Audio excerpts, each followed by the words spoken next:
ti vyprávěla pravdivý příběh o tom, jak se můj zde přítomný bratr seznámil se zde přítomnou Aničkou. A opravdu je to pravdivý příběh, takže všechny ty části berte velmi vážně, protože už se nikdy nedozvíte jinak, jak to bylo skutečně. Všechno to začalo velice nenápadně, jednoho dne u oběda, u nás doma v kuchyni. Je toho málo, ještě vážně musím něco sníst. Kdo to má celý ty roky pořád sníst? Co pak nevidíte, že jsem hubenej jak hlunt? Napustnej vanu a nezapomeň tam dát špunt. Tvoje řeči mě už vážně vytáčí. Všichni hoří a pánovi to nestačí. Měl bys jít do světa, to říká já věta. No a světe div se, Ondra se skutečně sebral a vyrazil do světa. Samozřejmě bylo to k velké radosti celé naší rodiny, protože my už jsme čekali, kdy konečně něco udělá. A navíc to také bylo k nesmírné úlevě naší ledničky. Nebe nad hlavou a cíl v nedohledu, táhle je pařez, asi si sednu sem unaven. Moc unaven. Vyrazil jsem do světa najít ženu, ale bojím se, že už ji neseženu, jsem nešťasten. Moc nešťasten. Celý dlouhý týden bloudím lesem, hele beruška, lesem, kde jsem asi osloví. O radu poprosím. Milá beruško sedmitečná, ty bys mi mohla být užitečná. Co potřebuješ, Jinochu? Promluv zlehka k mému uchu. Řekni, co tě trápí, co tvé oko slzou skrápí. Co pak nevidíš, že jsem sám? Ještě jeden blbej dotaz a přes hubu ti dám. Aha, odtud vítr fouká. Chybí ti holka. A jaká by měla být, abys s ní chtěl žít? Měla by u mě vařit, vínečko pěkně do láhve svařit, latinsky vyjmenovat všechny přísady, pokácet lesy, zorat pole, očesat zahrady, mít velké ikve a pěstovat tykve. A? Mám tu jeden seznam. Ale takovouhle neznám. Běž se zeptat medvěda, ten ti dobrou radu dá. Nebe nad hlavou a cíl v nedohlednu, mluvil jsem s beruškou a zase si jsem unaven. Moc unaven. Celý dlouhý měsíc bloudím lesem, hele medvěd, lesem, kde se brum, brum. Brum, brum, brum. Otevře svou velkou tlanu a hned spustí. Kdo by to vzal med, to se neodpustí. Brum, brum. Brum, brum, brum. Co mi to tu sedíš na mým medu? Už dlouho se ovládat nedovedu. Promiň, medvěde, stala se tu velká mýlka. Nepřišel jsem pro tvůj med. Chci dobrou radu. A to hned. Mé srdce se touhou trýsní. Hledám ženu, pomoc v tísni. Nože dobrá, dám ti radu. Toto na srdce ti kladu, nehledej na ní žádnou vadu. Víc ti poví starý kmet, neotravuj, vidí hned. Nebe nad hlavou a cíl v nedohlednu, medvěd na mě vytrh a tak si sednu sem unaven. Moc unaven.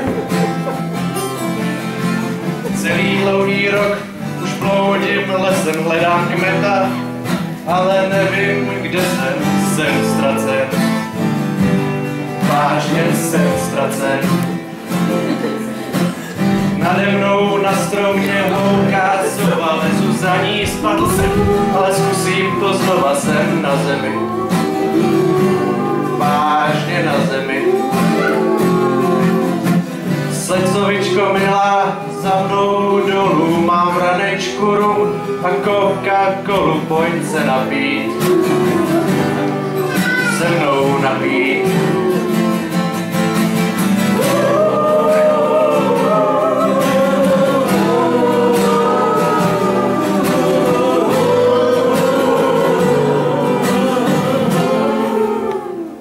Jsem moudrá sova z říše lesní. Všechno vím, všechno znám. O tom se tobě ani nesní. Řekl jsem to Berušce, Medvědovi. Chtěl jsem to říct Kmetovi a teď to říkám tobě. Hledám ženu k sobě v této těžké době. Nezní to moc blbě. No. Hledáš ženu, chlapče milý. Ale vidím, že už ti docházejí síly. Jakých by měla být vlastností, aby si za ní šel jako pes za kostí? Měla by umět vařit, vínečko pěkně do láhve svařit, latinsky vyjmenovat všechny přísady, pokácet lesy, zorat pole, očesat zahrady. Ano. To já vím. Ženy umírají a nové se rodí. Jednu takovou znám, ale Šnek už s ní 10 let chodí. Leč nezoufej. Zamyslím se znova a už vím. Anička Palánová. Řekni Sovo, na jaké bydlí adrese, ať se zbytečně nebloudím po lese. Cesta je složitější, než bys řekl, ale neboj. Doprovodí tě tam Šnek. Leč nezoufej. Nebude to jednoduché tak. Hlídá ji totiž tříhlavý drak. Cože? On ji hlídá drak? Asi to se mnou sekne, změř mi tlak.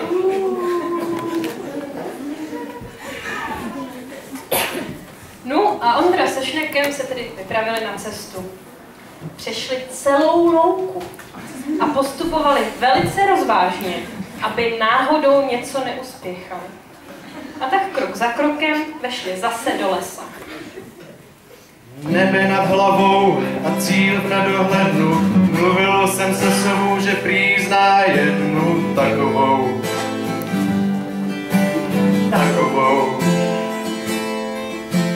Celých 10 let vleču se lesem, protože vedem nešnek, ale aspoň vím, kde jsem, vidím jeskyni. Temnou jeskyni.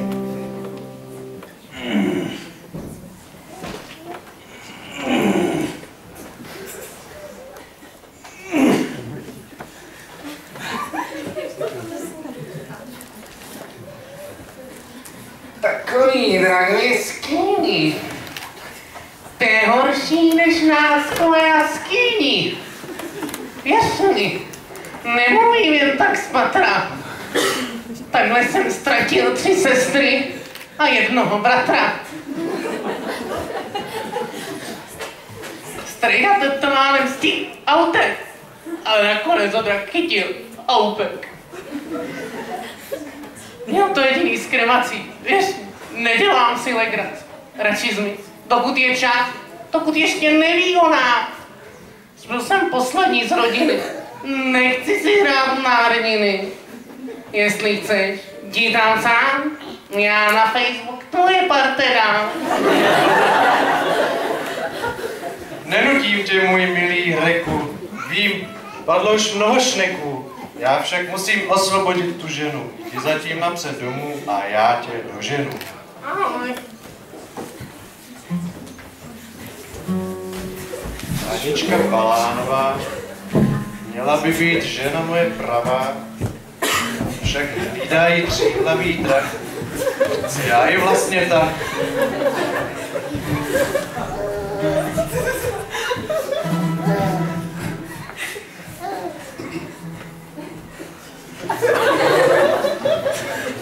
Co tu děláš? Lidský červen, já jsem drak. Co z tebe? Všechno maso serve. Taky tě rád vidím, draku. Co se ke mně chováš jak k nějakému paku? Já jsem Ondřej z rodu Korátkovic. Pust Aničku, nebo tě rozseknu na polovic. Co tak žlutá? Příteli, což pak si neslyšel? Že tříhlavá saň? Se o nic nedělí. Už jich tady? Pár bylo, co mě rozpůlit chtělo. Teď je jich lepky? Sluj mi zlobí? Jo, tak to Když se dať? zlobí. A dost, To je komedii, což pak nevíš. že jsem... Přijdi! Šetři ještě dráčku, chvíli dech. Zaspívám ti svůj příběh. To bych vlastně... Ještě mohl, pojď tedy zaspívá. Ten mohl. Když se nade mnou neslituje, asi skončím na dně sluje. Je to dlouhý příběh, být tebou bych si leh.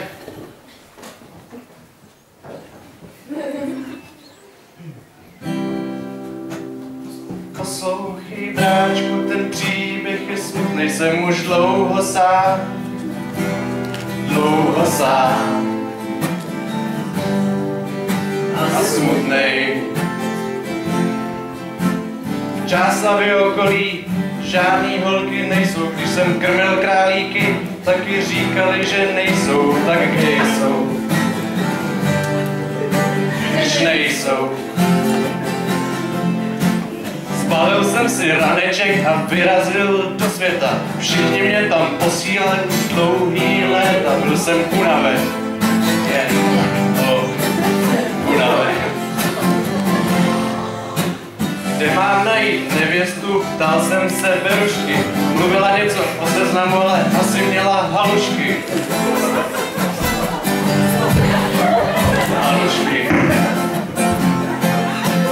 Myslím, že už drák pěkně spinká, tak už nemusím repovat a takhle se stravňovat. Stravňovat.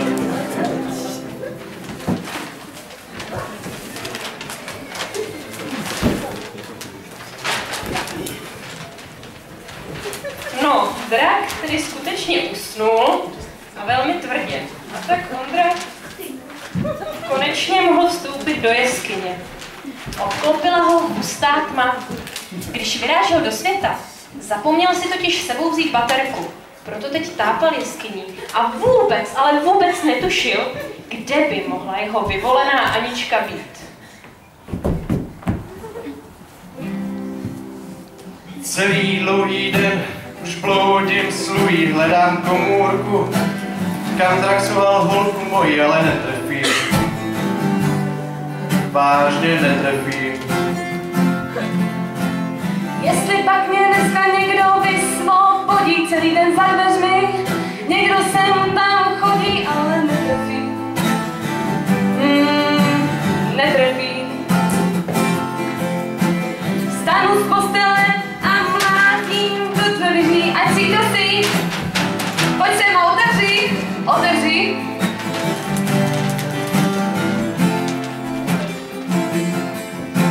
Kdo to tu celý den mlátí do dřeva, ruší mě v hledání a to se fakt nedělá. Nedělá. Nedělá. Narazil jsem do dveří, to bude velká boule, beru za kliku, ale je tam koule a já nemám klíč. Vůbec žádný klíč.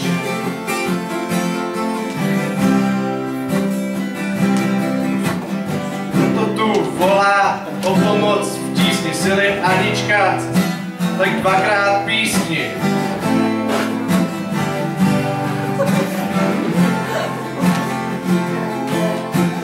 O můj zachránče, pískat neumím, ale Anička jsem, tak to snad ještě ví.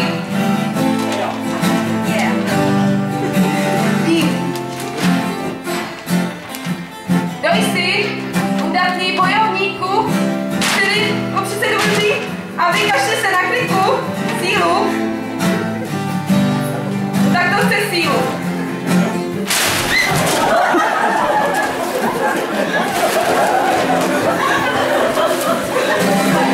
Ondřej z rodu Korátkovic. Sám jsem mírně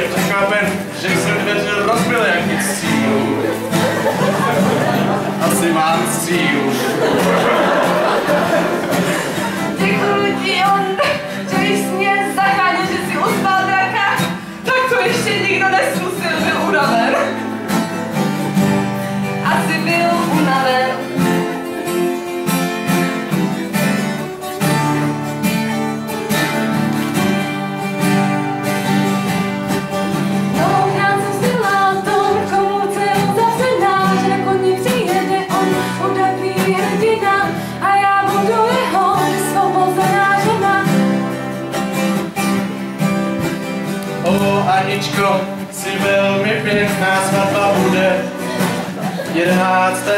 května v sobotu.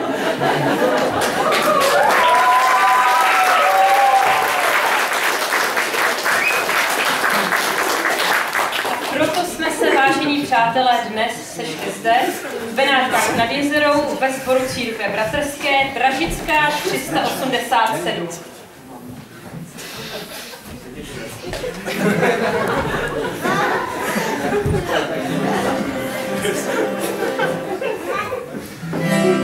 Milá Ančo, slyš můj hlas. Celý svět je plný krás. Snad ani ten nejhezčí šnek se nevyrovná, kdo by to řekl. Půvabu tvých očí a řas. Milá Ančo, slyš můj hlas. Celý svět je plný krás. Byla by to vážně hloupost nevidět ty krásy spolu. Pojď životem se mnou, půjdem spolu. Čekám tady s náručí otevřenou, řekni ano, budeš mou ženou. Milý Ondro, poslouchej, na šneky chvíli nekoukej.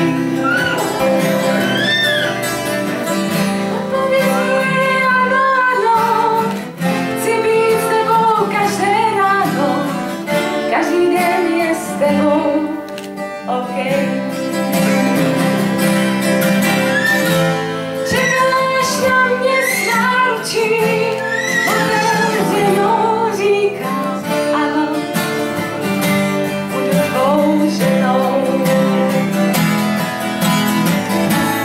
Půjdem spolu životem,